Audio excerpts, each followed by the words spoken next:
Hello friends, मैं हूँ आपकी एजुकेटर रूपाली सिंह। हमारा जो टॉपिक है आज का cell the unit of life, इसी टॉपिक को हमको कवर करना है आगे भी।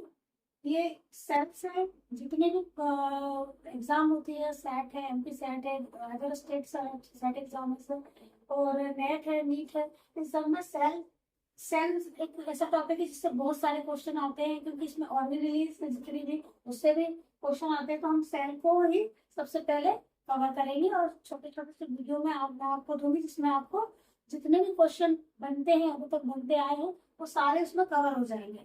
तो प्लीज आप ध्यान से देखिए, और हो सकता है आपको मेरी स्क्रीन थोड़ा वो लगे तो आप प्लीज उसको जूम करके देखिएगा और समझने की कोशिश करिएगा। ठीक है, तो cell the unit of life, इसके बारे में हम बात कर रहे थे पिछले वीडियो में हमने देखा था। उसके आगे हम देखते हैं इसकी सबसे पहले डिस्कवरी। सेल की डिस्कवरी किसने की? तो हम देखेंगे रॉबर्ट हुक। इसको हम 11 12 से पढ़ते आ रहे हैं कि सेल की डिस्कवरी किसने करी। तो रॉबर्ट हुक वैज्ञानिक है, इन्होंने 1665 में सेल की डिस्कवरी करी। लेकिन इन्होंने कौन सी सेल देखा? Dead cell. डेड सेल की डिस्कवरी की कॉर्क सेल में। कॉर्क सेल जो है डेड सेल है, इसकी खोज रॉबर्ट हुक ने की। सबसे पहले रॉबर्ट हुक ने ही की है, लेकिन वो डेड सेल था। ठीक है, और इनकी एक बुक है माइक्रोग्राफिया में, इन्होंने इसका पूरा सेल के बारे में डिस्क्राइब किया हुआ है। तो इस बुक के बारे में पहले भी क्वेश्चन आए हुए हैं, तो इसको याद रखिएगा। माइक्रोग्राफिया जो है रॉबर्ट हुक की बुक है, और इसमें इन्होंने सेल के बारे में बताया है। ठीक है, अगर हम लिविंग सेल की बात करें, सबसे पहले लिविंग सेल किसने देखी? तो एंटन वन ल्यूवेनहॉफ, इन्होंने सबसे पहले लिविंग सेल की डिस्कवरी की है। ठीक है, तो इसमें आपको डाउट नहीं होना चाहिए कि अगर सेल की डिस्कवरी किसने की और उसमें क्वेश्चन ये दोनों ऑप्शन आते हैं, सेल की डिस्कवरी सबसे पहले किसने की, तो उसका आंसर होगा रॉबर्ट हुक।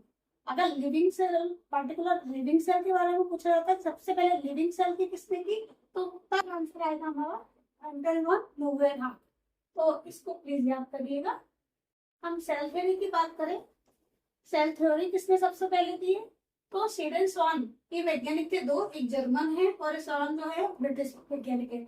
1838-39 में इन दोनों ने सेल थ्योरी दी, और इन्होंने दो बहुत इंपॉर्टेंट बात कही है सेल थ्योरी में, कि all living organism made up of cell. सबसे पहले उन्होंने क्या बताया? जितने लिविंग ऑर्गेनिज्म मतलब एनिमल्स हैं, ठीक है, प्लांट्स हैं, ये सारे लिविंग ऑर्गेनिज्म किससे बने होते हैं? सेल से बने होते हैं। और दूसरी इंपॉर्टेंट क्या बात हुई है? Cell is structure and functional unit of life. हमारी जो भी लाइफ की स्ट्रक्चर है, हमारे जो भी फंक्शन होते हैं, वो सभी सेल के थ्रू होते हैं। मतलब ये उनकी एक यूनिट है, इसके द्वारा ये स्ट्रक्चर फंक्शन सब अधूरे है। इन्होंने दो बातें की, all living organism made up of cell, सारे ऑर्गेनिज्म सेल के बने होते हैं, और सेल जो है स्ट्रक्चर और फंक्शनल यूनिट है। ये दो पॉइंट्स ऐसे के ऐसे क्वेश्चन आ जाते हैं, और उसमें पूछते हैं कि इन दोनों में से ये दोनों दे देंगे और दो ऑप्शन और दे देंगे, तो सेल थ्योरी जो सीडन सामने दी है उनके कौन कौन से ऑप्शन सही है। तो हमारे ये दो ऑप्शन सही हैं, इन्हें आप याद कर लीजिएगा। ऐसे कैसे?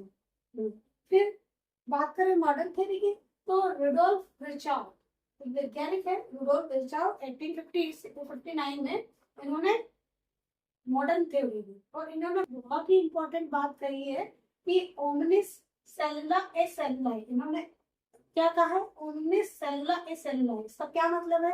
इसका मतलब ये है कि जो भी सेल बनती हैं वो पुरानी एग्जिस्टिंग सेल से बनती है। जैसे हमारी बॉडी में डैमेज हो जाता है, तो धीरे धीरे वो कवर सेल बनते हैं, फिर टिश्यू बन जाता है, फिर ऑर्गन को वहां पर वो कवर कर देता है। इसका मतलब क्या है? जो पहले से सेल थी वही उन्हीं से नई सेल बन गई है। ठीक है, तो इसका मतलब ये है कि बहुत इंपॉर्टेंट है, ये भी पूछा जाता है कि जो मॉडर्न थ्योरी है वो किसने दी है, और ओमनी सेल्युला ए सेलुलाई का मतलब क्या होता है। तो प्लीज इसको भी देखिएगा आप।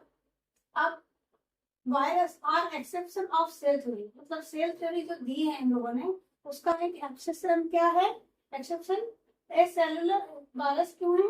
क्योंकि ए सेलुलर है वो, है ना, सेल नहीं है, उसको माना जाता है कि वो सेल नहीं है, वायरस। ठीक है, तो ये एक्सेप्शन है। ठीक है, अब स्मॉलेस्ट सेल, अगर हम देखें स्मॉलेस्ट, लार्जेस्ट और लॉन्गेस्ट सेल, तो सबसे स्मॉलेस्ट सेल कौन सी होती है? पीपीएल। पीपीएलओ मतलब प्लूरोनिमोनिया लाइक ऑर्गेनिज्म ना।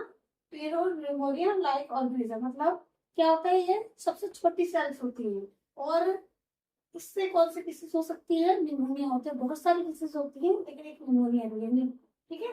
अब ये लार्जेस्ट सेल कौन सी है, ऑस्ट्रिच एग, जो शुतुरमुर्ग का अंडा होता है वो सबसे लार्जेस्ट सेल होती है, ठीक है, बड़ा। और लॉन्गेस्ट सेल अगर लंबाई में हम बात करें तो सबसे लंबी सेल कौन सी होती है, नर्व सेल होती है। ओके, फिर सेल की बात कर रहे हैं तो उसमें हम ऑर्गेनिज्म देखेंगे कि ऑर्गेनिज्म कितने प्रकार के हो सकते हैं, है ना। प्रोकैरियोट्स, मीसोकैरियोट्स और यूकैरियोट्स। प्रोकैरियोट्स यूकैरियोट्स तो आपने बात सुना होगा पहले भी।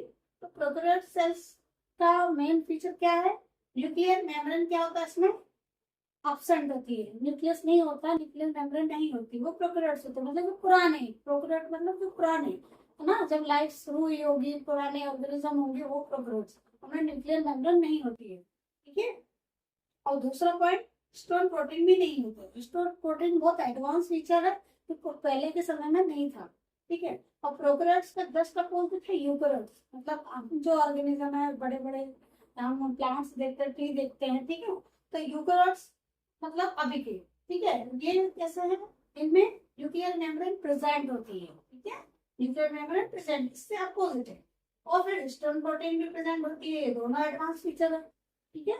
और उसके बाद बीच में कौन से हैं, मेसोकैरियोट्स। अब इसमें क्या है, न्यूक्लियर मेम्ब्रेन तो प्रेजेंट होती है लेकिन हिस्टोन प्रोटीन नहीं होते, क्योंकि मोस्ट एडवांस फीचर्स होता है, ठीक है। तो आई होप आपको ये सब समझ में आया हो, cell the unit of life. तो इसके क्वेश्चन इंपॉर्टेंट है और ये आते हैं, तो आप उनको प्लीज याद करिएगा। और यदि आपको मेरा वीडियो पसंद आया हो तो लाइक शेयर सब्सक्राइब कीजिएगा। Thank you for watching my video.